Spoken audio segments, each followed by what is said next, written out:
Bugün teknede yiyoruz. Çünkü benim canım dün saat 12 sularında gece bir anda sardalya çekti.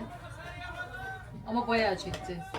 Yani gidersek 3-4 porsiyon yerim dedim. Emre de korktu. Dedi ki gitmeyelim. Ocağımızı batıracak. Emre dedi ki gitmeyelim. Ben dedi balık tutma eğitimi almaya gidiyorum şimdi. O paraya.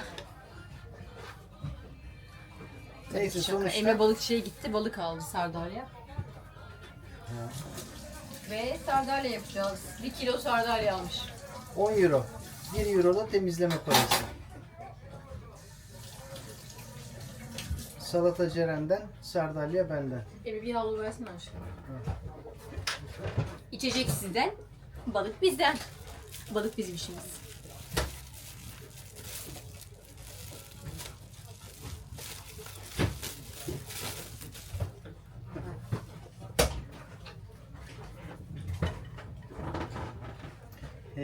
Şey çıkartacağız değil mi?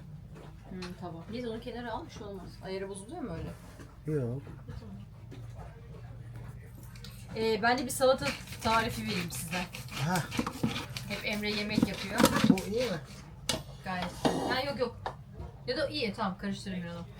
Ben şimdi göbek salata yapıyorum. Ona da sos hazırlıyorum. Göbek salataya bu sosu yaptığınızda, göbek salata böyle sert ya göbek. Biraz böyle daha salata onu emiyor. Sosu ve biraz daha yumuşak oluyor aslında. Çeyrek ya da yarım avokado koyuyorum. 1 yemek kaşığı yoğurt. Belki herkes bunu biliyordu, şimdi şey diyorlar bana. Ha, bildiğimiz şeyler. Ben kendi kendime bazen biraz yoğurt suyu koyuyorum. Şu an kalmamış. 1 kaşık yoğurt.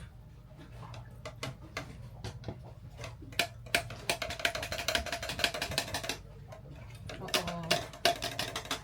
1 kaşık yoğurt. 1 kaşık da bana. Ondan sonra tuz koydum.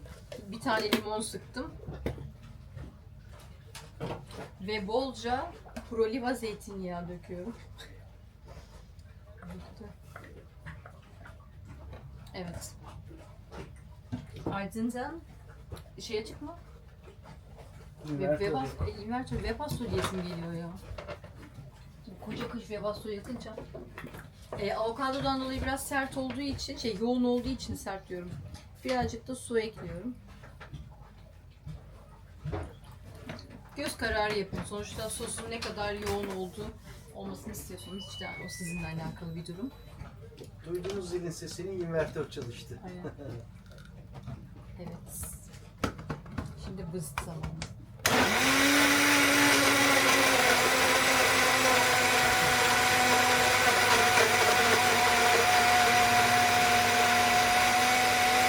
Yemek yapıyorum.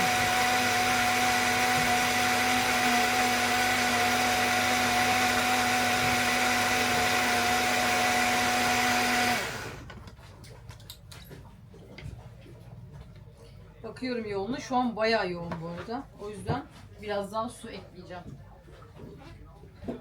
Salata çoksa biraz sıvı da olabilir aslında. Değil mi Emre? Bu arada bunun içine şey de yakışıyor ama bizim yok. Kaju. Çiğ kaju tabii ki.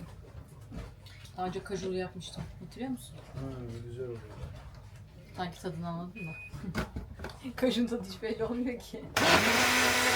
Böyle ağzına yani bak kaju var içinde.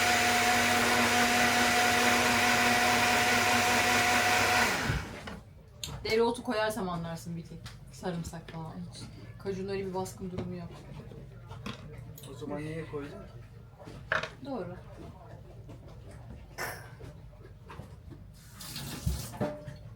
Evet. Salata sosumuz tamamdır.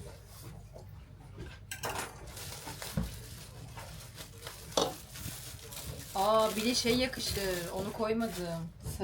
Salatalık bir tane. Tüm salata soslarında vardır. Lütfen.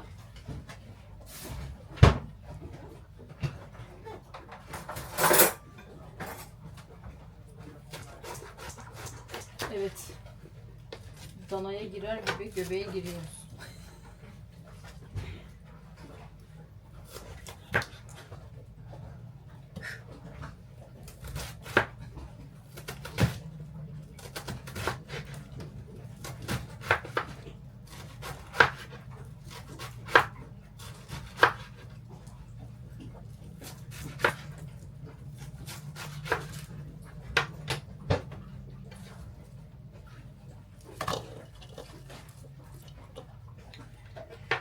arada biz şey yedik ya, granola yedik ya, o bizi tuttu farkında mısın? Bayağı Çok böyle tuttu. inanılmaz Tabii aç canım. değiliz. Tabii.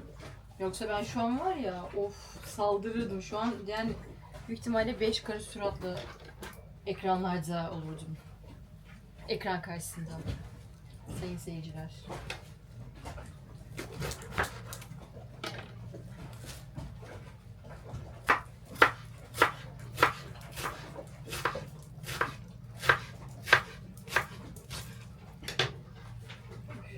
Yıkılıyor. Bu salata yeter mi bize? Yeter değil mi? Yeter aşkım herhalde. Bilmiyorum Benim sen gibi bilirsin. salata deyince de gözüm dönüyor. Kovayla yapasım geliyor, leğenle.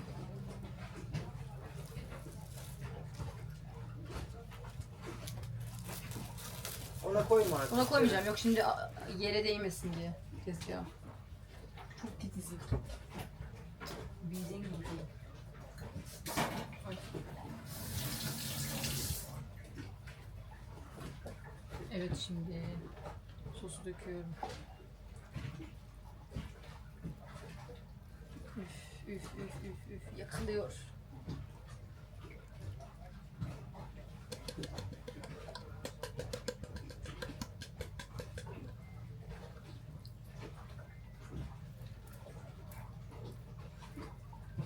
Çok güzel oluyor ya harbiden. Bu yediriyor. Yoksa göbek çok öyle yenilecek bir şey değil yani. Ben çok seviyorum. Hani göbeğin bir çok yararı da olmadığı için. Niye yeşil mi? Yeşil hani öyle bir roka değil yani. Bir Değil. tere değil. Şurada döndürsene onu. Aa. Bunu kaldıralım. Çünkü ben titiz iş yaparım. Hiçbir yeri dökmem.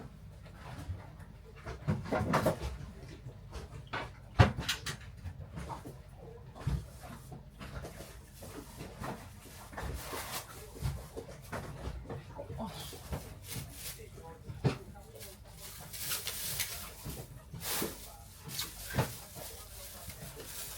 Bak titizliğe bak şimdi. Bak.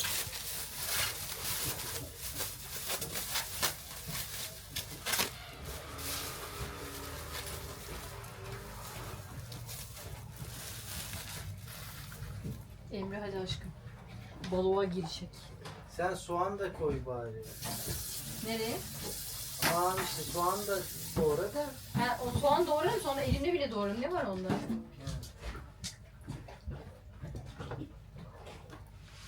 Sen gel. Sarımsağı doğrayayım istersen ben.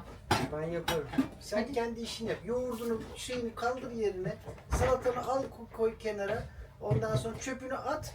Ortamı bana bırak. Çöpü sen sarımsakları at. Bir daha çöpe gitme diyor. Kaldı. Ortamı bana bırak şimdi.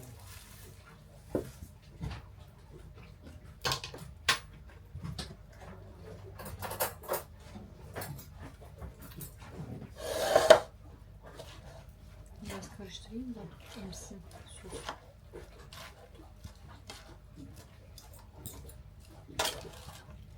Bunun üzerine diyetteyken ne yapacağım biliyor musun? İşte diyet yapıyorsun. Yapmak istiyorsun. Bunun üstüne koy ızgara tavuğu, al sana diyet. Bir de güzel salata. Böyle sadece salatayla diyet olmaz. Üzerine bir protein gerekiyor. Sürekli oynuyor zaten seninle beraber. Harbiden güzelmiş. Çok güzel oldu. Şimdi burada sardalyayı enteresan şeye koydular. Külah yapmışlar. Ha gördüm elinde.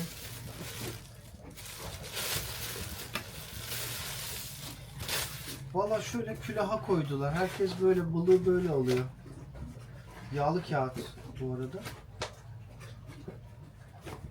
Üf. O güzel temizlenmiş. Şuna boşaltacağım. Yıkayacağım. Ceren aşkım bak buraları böyle pis bırakmışsın. Hayır hiçbir şey yapmadım. Ne hiçbir şey yapmadım.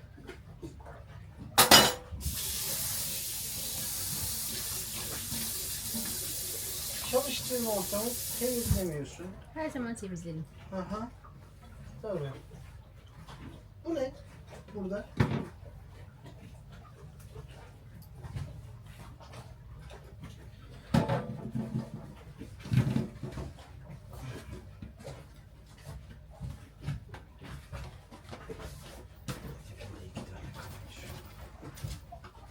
Bakayım ne kadar var şimdi.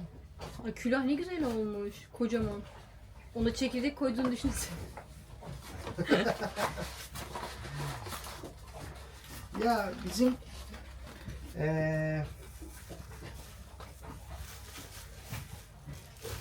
sinemamız vardı. Ortaklarda benim doğup büyüdüğüm kasaba.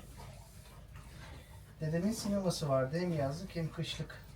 Orada bir Şaver nene vardı, adı Şaver'di. Sinemanın girişinde çekirdek, işte çiğdem diyoruz yani, biz çekirdek değil çiğdem diyoruz. Çiğdem satardı. Onu da böyle şeyden, gazeteden külah yapardı ve o kadar böyle elleri alışmış ki o külah yapmaya, böyle çıt çıt çıt çıt. Ondan sonra külah denince aklıma benim hep o Şaver nene geliyor. Benim külah deyince aklıma şey geliyor. Böyle çok minik akide şekeri gibi bir şey vardır ya, böyle içine koyarlar. He, ama o benimki böyle kağıt külah değil. Kutuda. Mevlüt'te mi bir şeyde verirler galiba. Doğru mu hatırladım? Böyle özel bir günde sanki.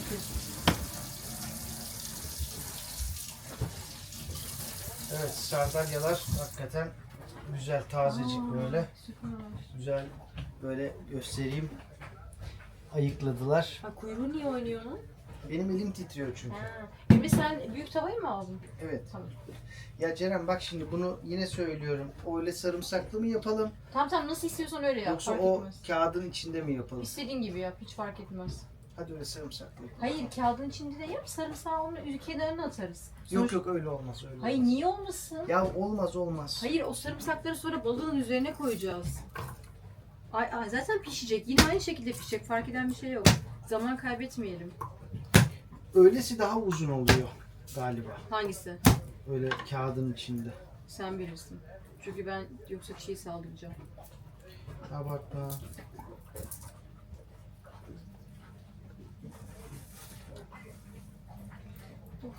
Nasıl yoğurt kaşıklı mı? Ha? Yoğurt. Kaşıklı. Sarımsak Sarımsak kokusu Ceren'i acıktırıyor. Enerji çıktı. Sarımsakları böyle ıslatıyorsun ve bir de üzerine böyle vuruyorsun. Acayip kolay soyuluyor.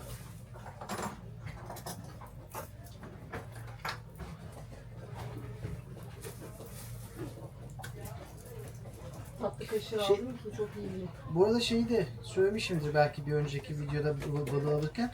10 euroya aldım kilosunu sardalyanın. 1 euro da temizleme parası aldılar.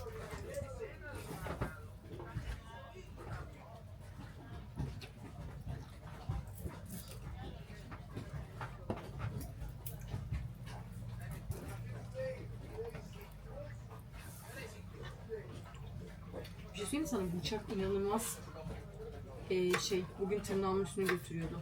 Bu bıçak mı? Evet. Bence keskin de değil. Ben özellikle de Saçmalama. şey yapmıyorum. Ay. Bilemiyorum sen Üzüm istemiyorsun kokuyor. diye. Hayır sakın. Ya Allah Allah ya. Bıçak dediğin keskin olacak. Dur alacağım.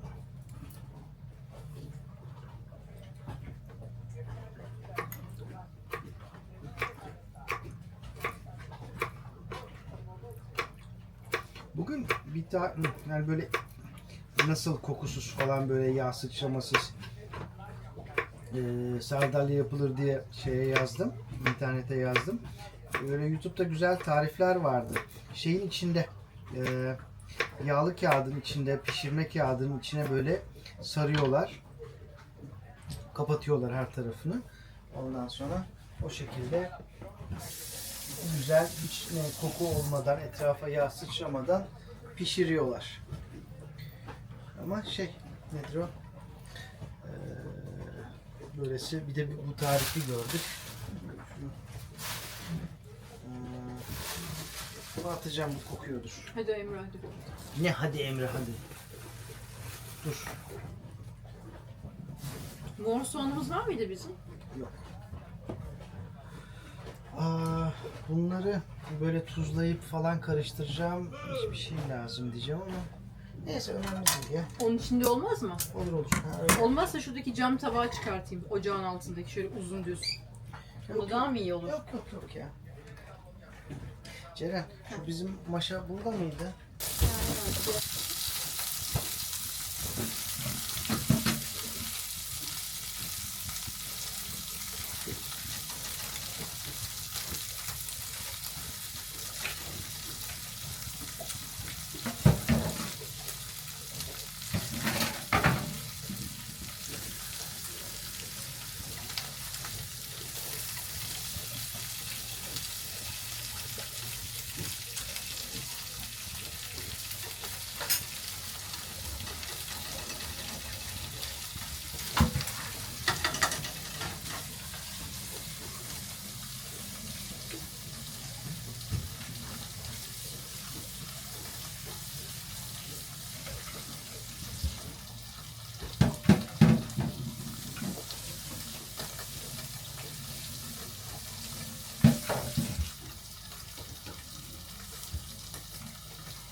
söyleyeyim mi? Tutamıyorum ama iyi yersin ha. Niye tutamıyor? Böyle. Ama güzel bir şey değil mi? Yalakalık yapıyor şu anda.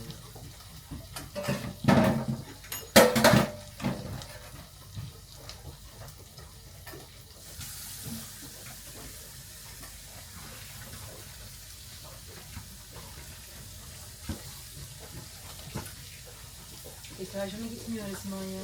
Deterjan değil o, şey yaptın ya. Hmm. Neydi o? Çamaşır suyu. Bırak içinde kalsın o çamaşır suyu. Su.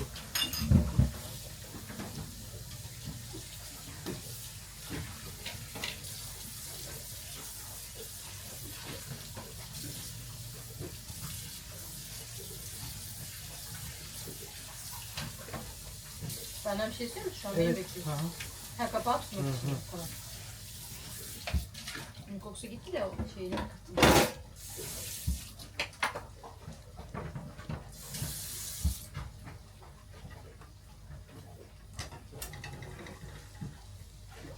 Bunu alayım mı artık? Evet.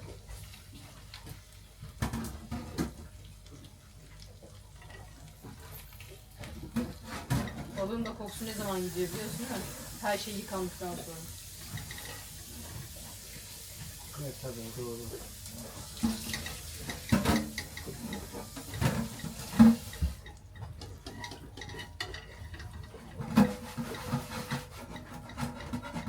Bunda da mı çamaşır suyu yapmak lazım yani?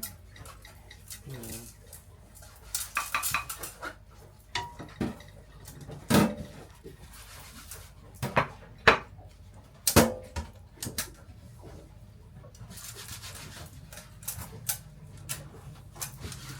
Tabak götürdün mü? Tabak? Ha götürmedim. Çatal, kaşık, çatal, bıçak. Bir tek tabak götürmedim. Küçük mü götüreyim? Ceren? Ha olur küçük götür. Biraz. He? Düşündüm de. Çünkü hani tabağa konacak bir şey yok ya. Ortadan yeriz.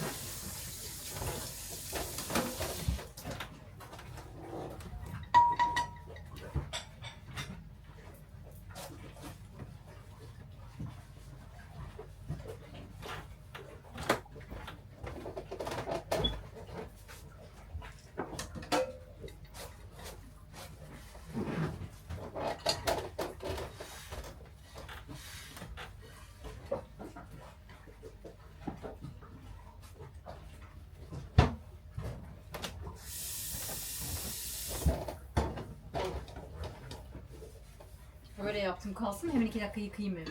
Bence yıka Ceren. Yıkayayım değil mi? Tamam. Yıka. Beklemezsin. Beklerim. Emre bana o zaman banyodan çamaşır suyunu versene.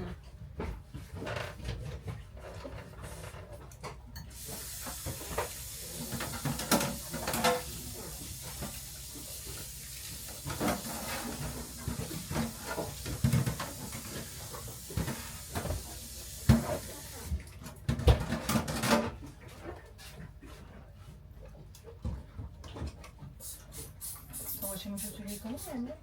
Efendim? Tava çamaşır suyuyla yıkanır mı? Tamam. Yıkamaz. Kamerayı kapat istersen artık. Boşuna şey yapmasın.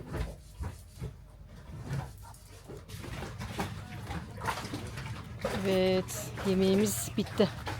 Çok güzel sardalya yaptık. Soğanımız, atom salatası, pancar, YouTube ve Emre. Netflix. Netflix mi? Hadi bize afiyet olsun. Burası burada çok garip görünüyor değil mi? Biz tekneyle burada bağlıyız ama şurada da böyle yan aborda olmuş tekne var mesela. Arka tarafta da küçük bir böyle barınak gibi bir yer var. Balıkçı tekneleri var. İnsan bakınca böyle nasıl yani diyor. Evet, bize afiyet olsun.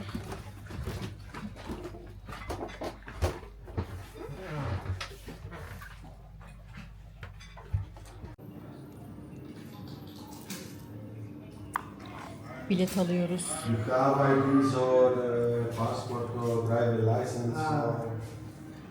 I have the photograph. Okay, that's good.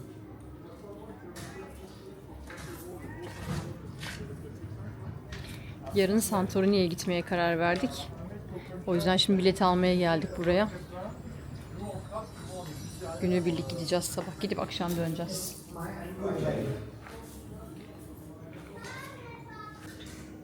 Thank you so much. Efaristo Poli. Bye. Kalispera. Gracias.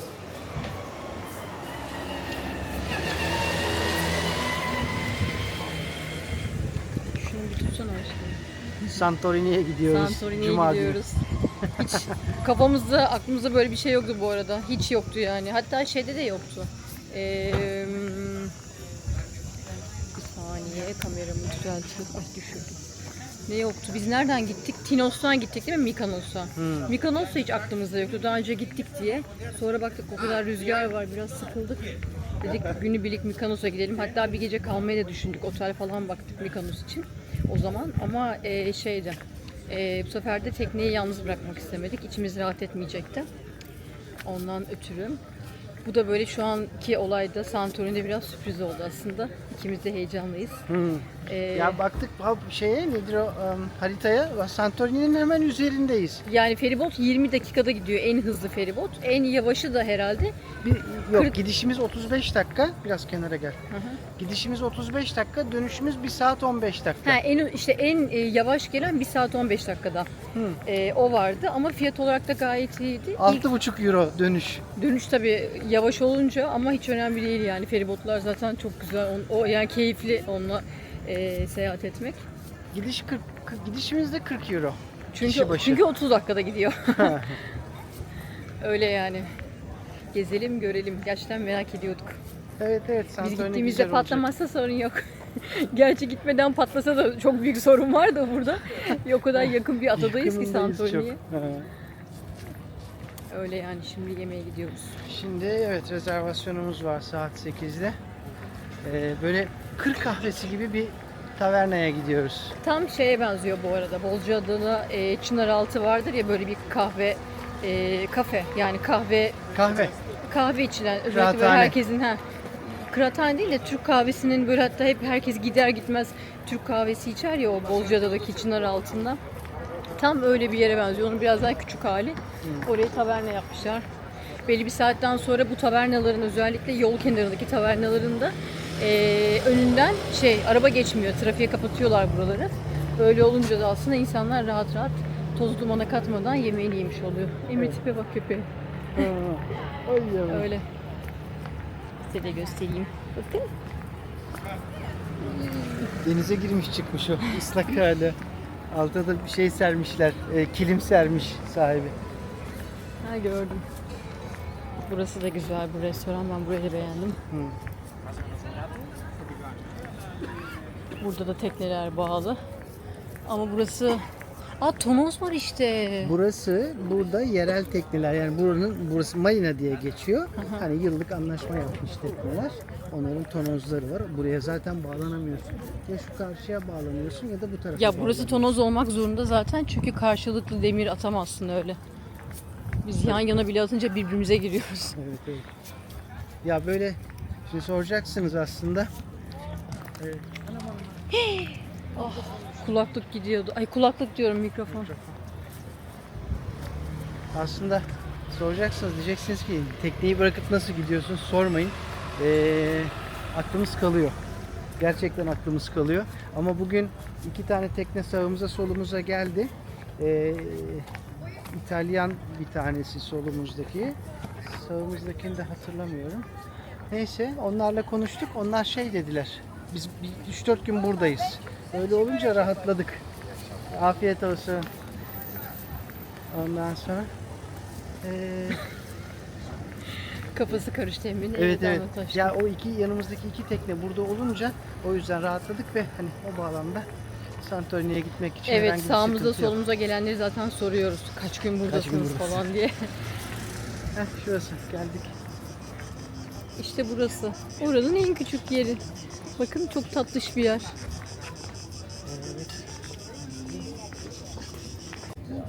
Şimdi bir şey söyleyeceğim. Restoran tavernadayız. Adam geldi, menüyü verdi falan filan. Sipariş almaya geldi. Ne söyledik? Grek salat, Patates, caciki ve kalamar kızartması söyledik. Ama devam ediyorduk. Devam ediyoruz. Dedi ki dur. Ne oldu? Yeter bu kadar dedi. Neden? Yemezsiniz siz dedi. Beni görmediler. Ya köfte söyleyecektik. Ceren'in canı salçalı köfte çekti. Köfte söyleyeceğiz. Dedim ki yeter. O zaman ya dedim sen dedim eşim dedim, çok seviyor köfteyi böyle yapıyor. Ben de şey zannettim öyle yapınca hani dedim acaba köfteleri güzel değil mi? Ondan mı bahsediyor? Diyor ki yiyemezsiniz. Yeriz dedim Allah aşkına sen getir. Biz bir de Sen onun beni yanına. İstanbul'a sor, İstanbul'daki kebapçılara sor. Aha bir de bunun yanına ahtapotta söyleyelim diye konuşmuştuk. Adam köfteyi bile zorla aldı. Siparişi ahtapotu artık daha söylemedik. Ha yok aman ahtapot değil de patlıcan. Ha patlıcan söyleyecektik bir de. Belki Neyse. söyleriz sonra. Burada böyle bir şey var yani. Evet, her yerde var, Evet. her yerde aynen. Belli bir yerden sonra yeter, dur Yeter artık diyor. Verme siparişi artık diyor. İstanbul'da olsa var ya. Biz Niye İstanbul'da her yerde? Biz şöyle yok. Yani biz şöyleyiz. Öyle. Yok biz şöyleyiz. Genel olarak tarzımız donat masayı. Hani Çünkü alışkanlık. Aristopoli. Thank you. Şey gibi ama geçen gün anlattım ya ben. Hani Çeşme'de sen adam sana hoş geldiniz abim falan dedi yemekten dönerken. Ha evet. Ben de yemek yedik. Anlattım ya aynen. Ha. Sonra Emre de herkese şey yapıyor cevap veriyor hani hoş geldiniz diyenlere. Biz yedik sağ olun dedi. Zaten saat 10.30-11 falandı. Ondan sonra adam böyle yaptı. Bir de bizde ye abi. Hani bu bizde var anladın mı? Var yani. Bizde gel abim var. Ye abim. Ortaya karışık yapayım abim. Onu da vereyim, bunu da vereyim, şunu da ye. Abim sen hiçbir şey karışma abim ben ortaya düşeyim. Şey gibi Konuşayım abi. Cem Yılmaz'ın var ya little into the middle. Evet. Ufak hepsinden. Belki de o yüzden bizde çok meze kültürü var. Tepsiyle meze geliyor ya. Ha, Bizde evet. bunlarda o kadar meze yok. Doğru. Evet. Şimdi yemeklerimiz gelsin. Buradan Bekliyoruz. sonra da yemekten sonra otobüse binip oraya gideceğiz. 15 dakikada bir otobüs var. Evet. Hem de tam karşımızda şu an. Evet. Otobüsler oradan kalkıyor. Hesap geldi şimdi. 49.50 euro gelmiş. Ne var Gayet bunda? güzel. Kaldıralım Uğur'cum. Uğurum. Eskiden şey vardı ya, bir program vardı. Futbol programı oynatalım Uğur'cum. Hani hiç öyle bir şey vardı. Evet. Senin yaşın yetmiyor aşkım bir tanem. Ne yedik? Teşekkürler. Köfte yedik. Çok güzel, güzeldi. gerçekten Vallahi çok hakikaten böyle güzeldi. köfte güzeldi. Patates. Zaten köfte patates Ceren'in şeyi. Ay evet ben çocuk gibiyim. Çocuk menüsü benim için. Köfte aşığı bir insanım. Salata, kalamar, kızarmış kalamar, caciki ve yarım litre şarap. Evet. Bu arada kızarmış kalamar bugüne kadarki Yediğimiz en iyisi. en güzeldi gerçekten. Şeydi. Çok fazla sos yoktu. Direkt kalamardı ve böyle o kadar güzel bir yağda kızartılmış ki böyle taptaze, tertemiz. Beyaz. Beyazdı yani. Köfte söyledik, salata söyledik, caciki söyledik, patates söyledik, yarım litre şarap Saydım söyledik. ya ben temin. Ben tekrar söyleyeyim. Ben çünkü çok iyi sayarım. Ben muhasebe mezunuyum. 49 euro hesap geldi. Bir de ne geldi biliyor musunuz? Çok şaşıracaksınız buna. Şeker. Bayram gelir ellere. Bayram şeker. Feribot geldi. İkinci. Biri Son geliyor, 10 evet, biri son 10 gidiyor. dakikada gelen, pardon üçüncü. Ya gece saat 9 oldu ya akşam. Şimdi yemekten kalktık. Tekneye bir geçtik. İnternete aldık. Ellerimizi yıkadık. Çünkü çok yakın. Şimdi otobüse bindik hemen valla geldik tık bir dakika sonra kalktı 15 dakikada bir kalkıyor oraya gidiyoruz 2 euro. Orada buradan 10 dakika falan. Ha, tabii 2 kilometreymiş işte. Aslında yürüme, Ben koşarak gidebilirdim. ben bugün yarısından dün yarısından fazlasını geçtim aslında. Tepede. Evet ışık kötü. Yapacak bir şey yok otobüsteyiz Kamil Koç. Ulusoy. Neyse Varan Turizm. Oraya gidince çekeceğiz. Öz Diyarbakır.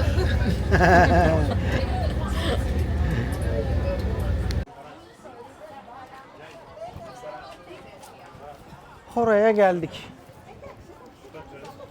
Şimdi daha evvel anlattık mı bilmiyorum. Hora, her adanın horası var bu arada. Cihora diye yazılıyor. Cuara gibi oldu ya. Cuara. Evet ya. Bugün Hora genelde kadınlara yönelik şeyler. Alaçatı gibi düşün. Her yer takı, toka, kıyafet, çanta, işte terlik, hasır şeyler. Ondan sonra öyle yani. Hani kadınlara yönelik şeyler var. Ceren, Hora'nın bir geçmişini anlatacağım. Neden hepsinin ismi Hora? Onu anlatacağım ya. Ya Rabbim. Yani bak gerçekten anlamıyorum. Hadi dondurma. Yok dondurma yok bugün.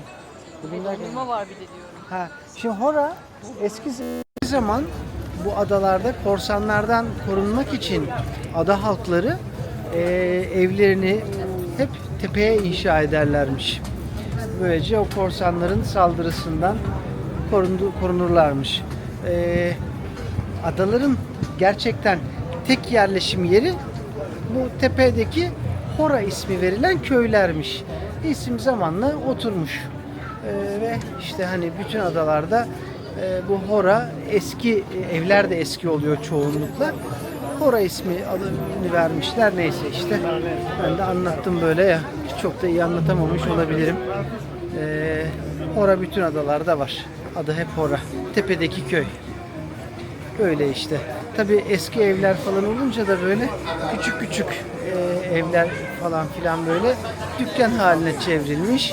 İnsanlar da turizm buralarda artınca o küçük evleri dükkan haline getirmişler. Hediyelik eşyacılar, dondurmacılar, küçük barlar.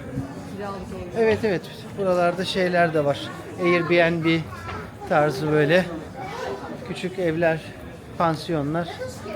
Hemen şimdi şuradan şöyle gösterelim. Genelde sokaklar bütün adaların horaları hemen hemen aynı ama her yer hep böyle Dar sokaklar, dar eski. sokak, Hı hı. beyaz boyalı duvarlar ve yerler, mavi pencereler genelde aynı.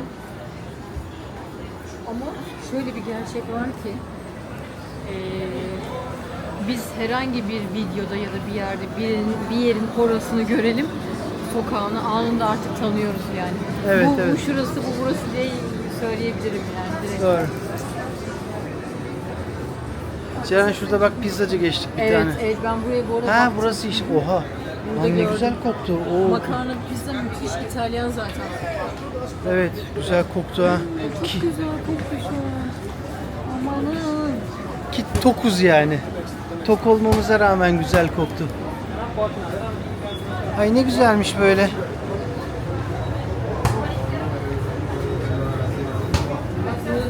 Ha burada da makarna. Hamburger.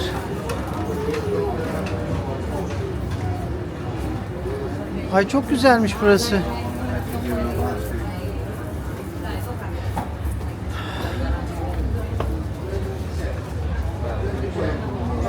Excuse me.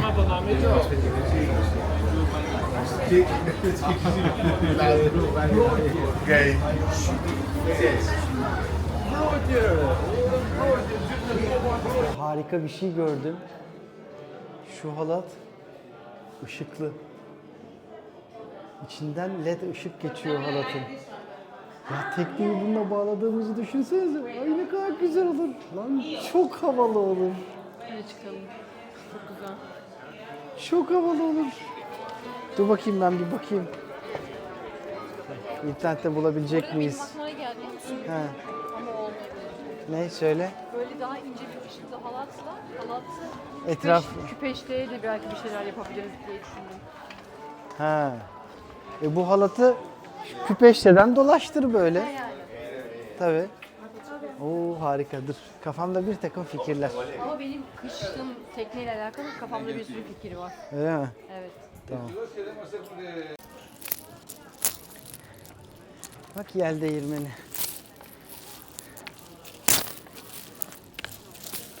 Burada da yel değirmeni. Galiba en tepeye çıktık bak. Birkaç tane yel değirmeni var. Orada yukarıda da var. Burası da güzel bir taverna Ceren aşkım. Bayağı kalabalık. Ha. Şuradan aşağı inebiliriz sanki. Ha, şöyle bir yukarı çıkalım. Yel değirmenlerine bakalım. Bence en güzel yer değirmenleri Astapalya'nın orasında. Doğru. Gerçekten çok Şey de güzel ama Mikonos da çok güzel. Mykonos'un hani 5 kere gittiysen bir kere rüzgarsız yel değirmeni denk gelip bir fotoğraf çekebilirsin. Doğru. Burada görebilirsin yani. Şu yukarıda da var yani yel tepeye, değirmeni. asıl tepeye bak. Ha.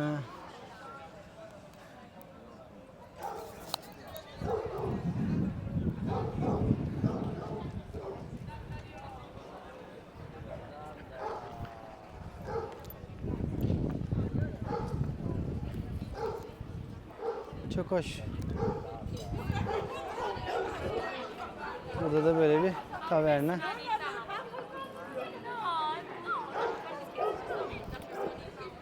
Yel değirmeni taverna.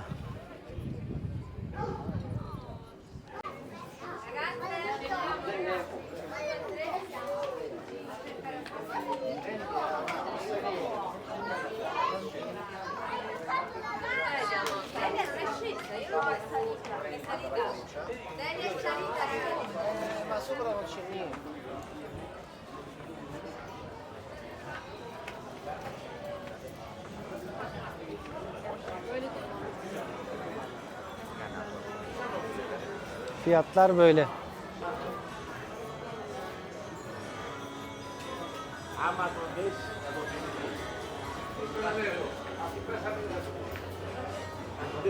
Çok iyi değil mi fiyatlar?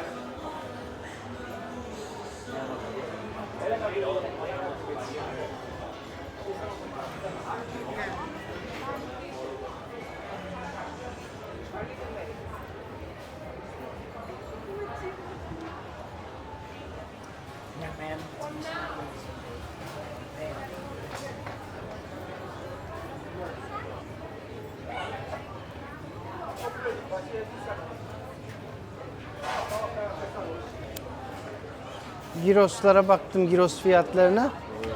Oradan geldik, böyle gidelim. Yo, buradan buradan mı geldik bilemedim. Tam böyle gidelim o zaman. Giros 4,5 euro Ceren aşkım. He.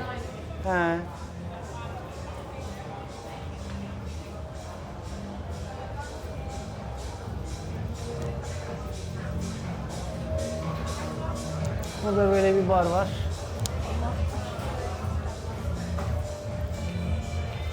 Burası gene Girosçu. Sullaki Giros.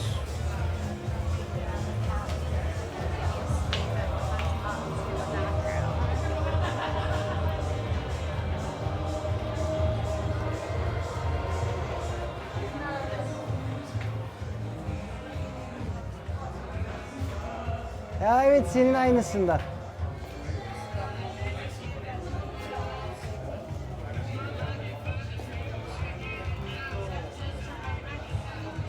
Aslında onun olup olmadığını bilmiyorum. Sadece aynısından dedim. Hakikaten varmış. Olmaması mümkün değil zaten.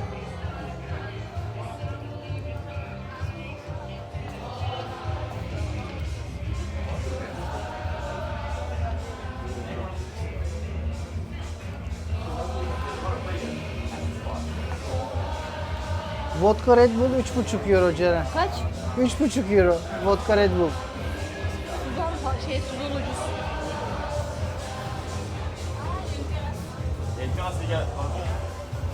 Ha, buranın horası ile ilgili bir bilgi daha. İngiliz ve Avustralyalı gençlerin çok sevdiği bir yermiş. Bu ada ve buranın horası. Sabahın ilk ışıklarına kadar buradaki gece kulüplerinde eğleniyorlarmış. Ve gerçekten de inanılmaz, içkiler inanılmaz ucuz. Hiçbir adada bu kadar ucuz içki ben denk gelmedim. Avustralyalı ve İngiliz Evet. gençler.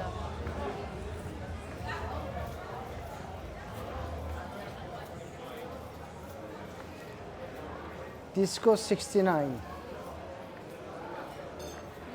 Disco. Partizani. Ha bak aşağıda bu Bulldog barın reklamını görmüştüm. Bu şeyde var ya, Amsterdam'daki Bulldog'la karıştırmamak lazım. Öyle bir benzer logo yapmışlar.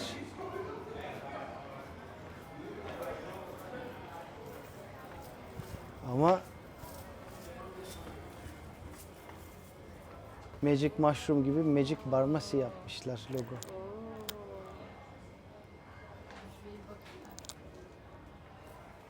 Bak aşkım.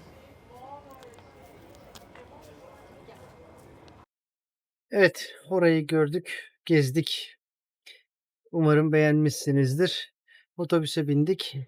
Tekrar aşağı iniyoruz. Birazdan tekneye doğru geçeceğiz.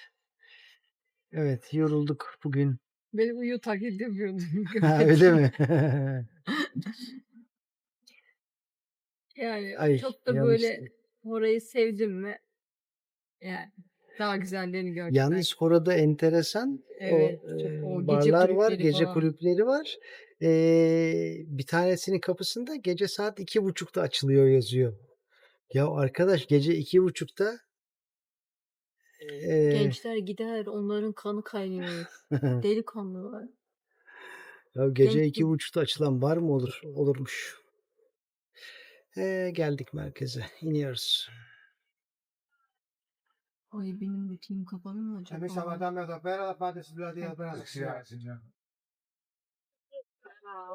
Kahvaltımızı yaptık. Şimdi beach'e gidiyoruz. Otobüse bindik. Beach'in ismi ne? Milopatas. Milopatos diye bir beach. Potas mıydı? Patas mıydı? Bir bakayım. Böyle başlayan bir beach. Evet. Milopotas. Milopatos. Buranın en ünlü biçiymiş. Evet, bir de buranın beach partileri falan meşhur. Buranın böyle bir şöyle bir durumu var. Avustralyalı ve İngiliz gençler çok fazla tercih ediyormuş.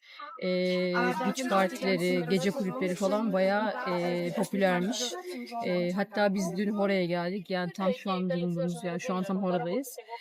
Bu gece kulüplerinin kapısında şey yazıyordu. Gece 2.30'da açılıyormuş. Bazı net bilgi verelim lütfen. Lütfen çünkü insanlar gelecek buraya. Kapıda beklemesinler. Saat 2'de kapıda beklemesin bu insanlar. Önünde açılan da var. Ama biz ne yaptık? Yaptık bunu. Yani ben tabii otobüse şey yaptım, dans ettim giderken. Otobüsler Bus bildiğiniz party. üzere böyle 40 kişilik Kamil Koç otobüsleri. Evet. Kamil Sen de Koç da yalnız ağzımıza Kamil Koç'u ha, yapıştı şey, ağzına ya. sponsor. Ya ben üniversitedeyken en çok onu kullanıyordum herhalde ondan. Şöyle otobüs karanlıktı ve loş bir ışık vardı. Biz de ne yaptık? Otobüste dans ettik. Eve gittik sonra 1 kilo karpuz yedik. Sonra sabaha kadar çiş. Bu kadar açık vermene gerek yok. Bir Ceren kalkıyor, bir ben kalkıyor. Ben 4 kere kalktım ya. Neyse. Konunun dışında güzel bir beach'e gittiğimizi düşünüyorum. Bence denizi falan güzel. Çünkü biz teknenin bağlı olduğu limanın hemen yanında da bayağı uzun bir beach var. Ama mesela orası da çok kalabalık değil yani. Demek ki insanlar buraya gidiyorlar. Şu an otobüs bayağı full yani ve hala binen de var. Demek ki oradaki beachler daha güzel. Yani deniz de güzel olabilir tabii. Belki işte oralarda işletmeler falan filan varsa tavernalar. Burada insanlar öğlenleri falan çok yemek yiyor. Hatta çok geç de yiyorlar. Böyle 4 gibi falan yemek yiyorlar. O yüzden akşam yemeğine geç geliyorlar. Saat böyle akşam yemeğine 10'da 11'de gelen insanlar var. Evet evet.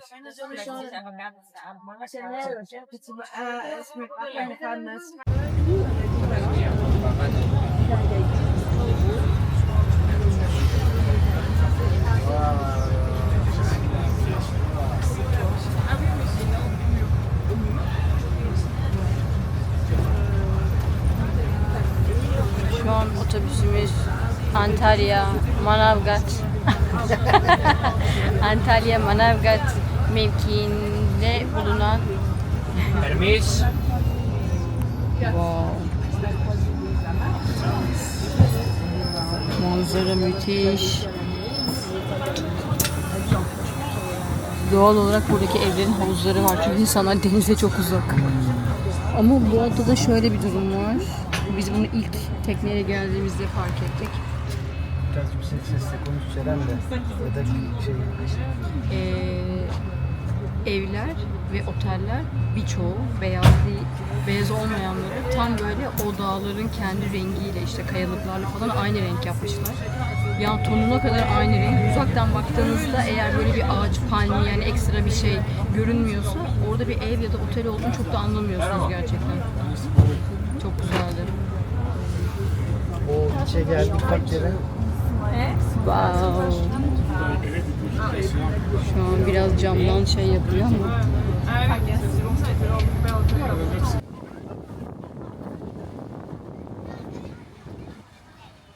Bu yıl kendimize aldığımız en güzel şey Emre ile Decathlon'dan aldığımız şemsiye. Bir de Emre aldık. Decathlon'dan şu şemsiyeyi aldık, Emre'ye bedava verdiler. Şortunla da uyumlu bu arada. Şemsiye iyi oldu. Çok güzel bir şey. Tabii biz şu an rüzgar olduğu için bu şekilde koyduk. Ters ama bayağı iş görüyor. Öyle söyleyebilirim. Ben de şurada güneşleniyorum. Tenis oynadığımız için raketlerimiz. Uzun bir plajı var. Yani en az 1,5 kilometre belki. Bu adanın en uzun plajıymış.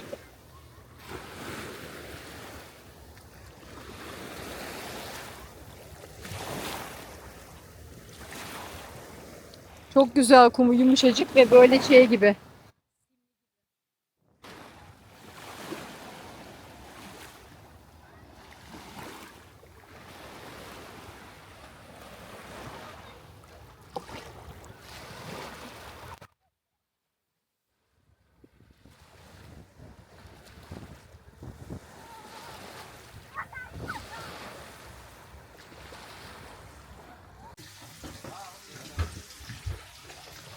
Geldik tekneye, duş aldık güzelce.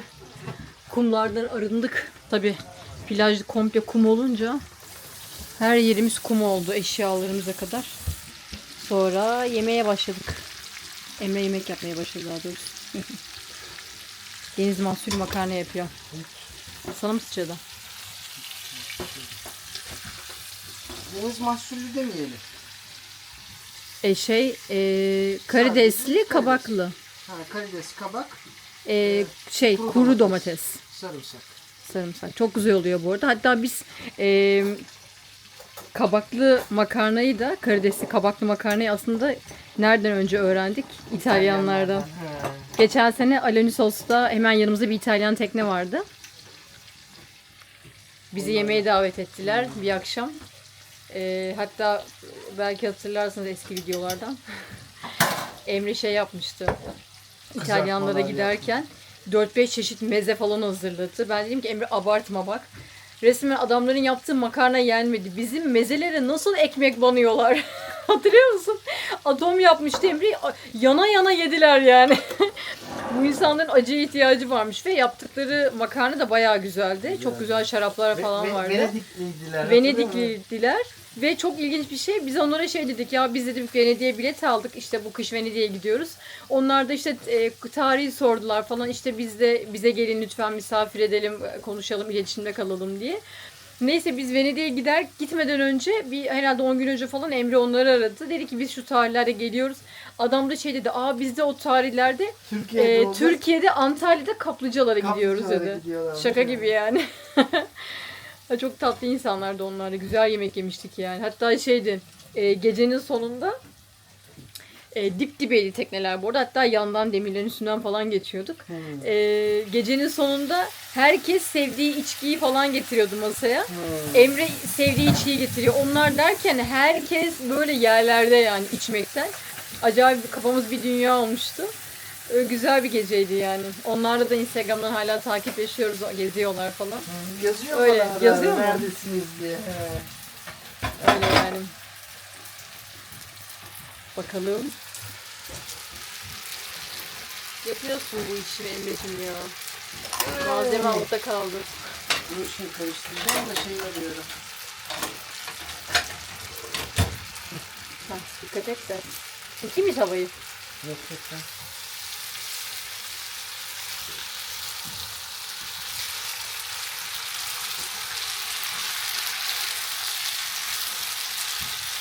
Ben şimdi bu videonun altındaki yorumları sana söyleyeyim mi? Ha. Emre Kaptan'ın da elinden her iş geliyor maşallah. Emre Kaptan her eve lazım maşallah. Yalan mı? Hiç yalan değil. Ama sadece bizim eve lazım. Emre'yi paylaşamam maalesef. Bir kere de bana yorum yapın ama ya. Bir kere de bana yorum. Hep Emre, hep Emre. Vallahi. Kıskanma. Bir kere de bana yorum yapın. Senin de olur. Hiç Ceren Miço ile alakalı bir yorum yok.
Böyle takılma bıraktım.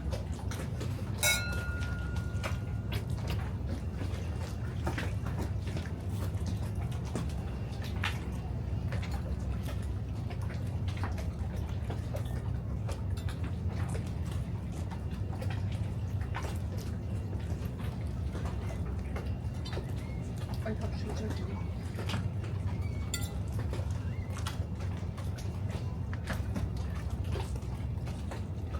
Ne kadar çok şey var ya, nedir? Karides var ya. Vereyim mi şunu sana Ceren, bana çok geldi. Nasıl yani? Makarna ne ya? Ne demek vereyim mi? Valla çok geldi ya. Vereyim mi? Hayır.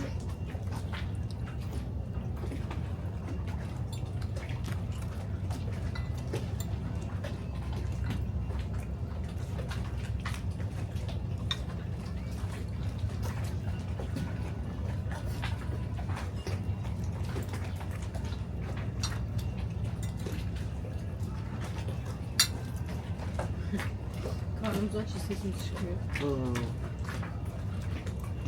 Bayağı acıkmış. Deniz insanı acıktırıyor. Yalnız buradaki plajlarda şey yok. Simit satan, sonra mısır satan, Evet. dondurma, öyle bir şey yok. Plajda kimse bir şey satmıyor. Doğru.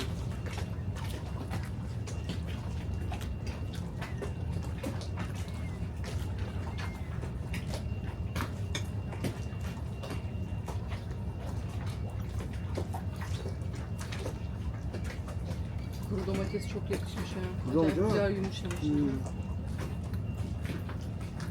Bu kuru domatesi şeye gittiğimizde Urfa gezisinde aldık. O mu? Hı. Biraz tuzlu ve doğal olarak çok kuru. Yapmadan önce sıcak suda bekletiyorsunuz böyle bir 5 dakika. Hem tuzunu salıyor hem de yumuşuyor. Ondan sonra kesip yemeğin içine atabilirsiniz. Yemeğin içine böyle direkt kuru attığınızda olmuyor. Birincisi hem tuzlu oluyor, yemeğin tuzunu arttırıyor. İkincisi hani şey olmuyor, pişmiyor, yumuşak olmuyor. Çok sert oluyor. Şey ya, acı. Senin küçük turşuların yüzünden acı oldu bu. Öyle mi? O turşu bir turşuya koyduk ya. Aa, benim gibi yerinden. Hı. İştahımı açıyor biber ya. Aa, Ya bana çok koymuş gelmiş ya. Valla çok gelmiş. benim bu şu turşu biberlerle ilgili çok güzel bir anım var. Çalıştığım kulübün akademisi var. Oraya gidiyorum. Ankara'dan da bir kulüp açılacak Ankara'da. Oradaki eğitmenler de geldi. Orada da Burak diye bir arkadaşım var. Ortaköy'de akademi. Akşam işte 5'te falan çıkıyoruz oradan. Burak da Ankara'da yaşadığı için orada Beşiktaş'ta bir yerde kalıyorlar. Beşiktaş'ta bir tavukçu bulmuş. Sadece ızgara tavuk yapıyor pamuk gibi. Pilav var mıydı hatırlamıyorum. Bir de biber var masalarda. Kavanoz her masada bir tane. Biz bir gidiyoruz. İkimiz de acı seviyoruz. Her oturduğumuzda bir kavanoz masadaki bitiyor biber. Bir gün gittik, 2 gün gittik, 3 gün gittik. Öyle her gittiğimizde bir kavanoz net bitiyor. Çok küçük de değil kavanoz, şu boyda falan. Ama nasıl yiyoruz var ya. Çünkü onu yedikçe daha çok tavuk söylüyoruz. Yani bütün ye babam ye, onu da söyle ondan da ye. Sonra herhalde 3 gün falan gittik öyle her gün. Şey oldu, biber bitiriyoruz falan. En sonunda bir gittik bir gün akşam şeyden çıkışta kulüpten. Bütün masadaki biberleri kaldırmışlar. Sonra Sizi görünce kaldırmışlar. aynen sonra Burak gitti marketten biber aldı bir kavanoz. Ondan sonra hep kavanozla gider olduk.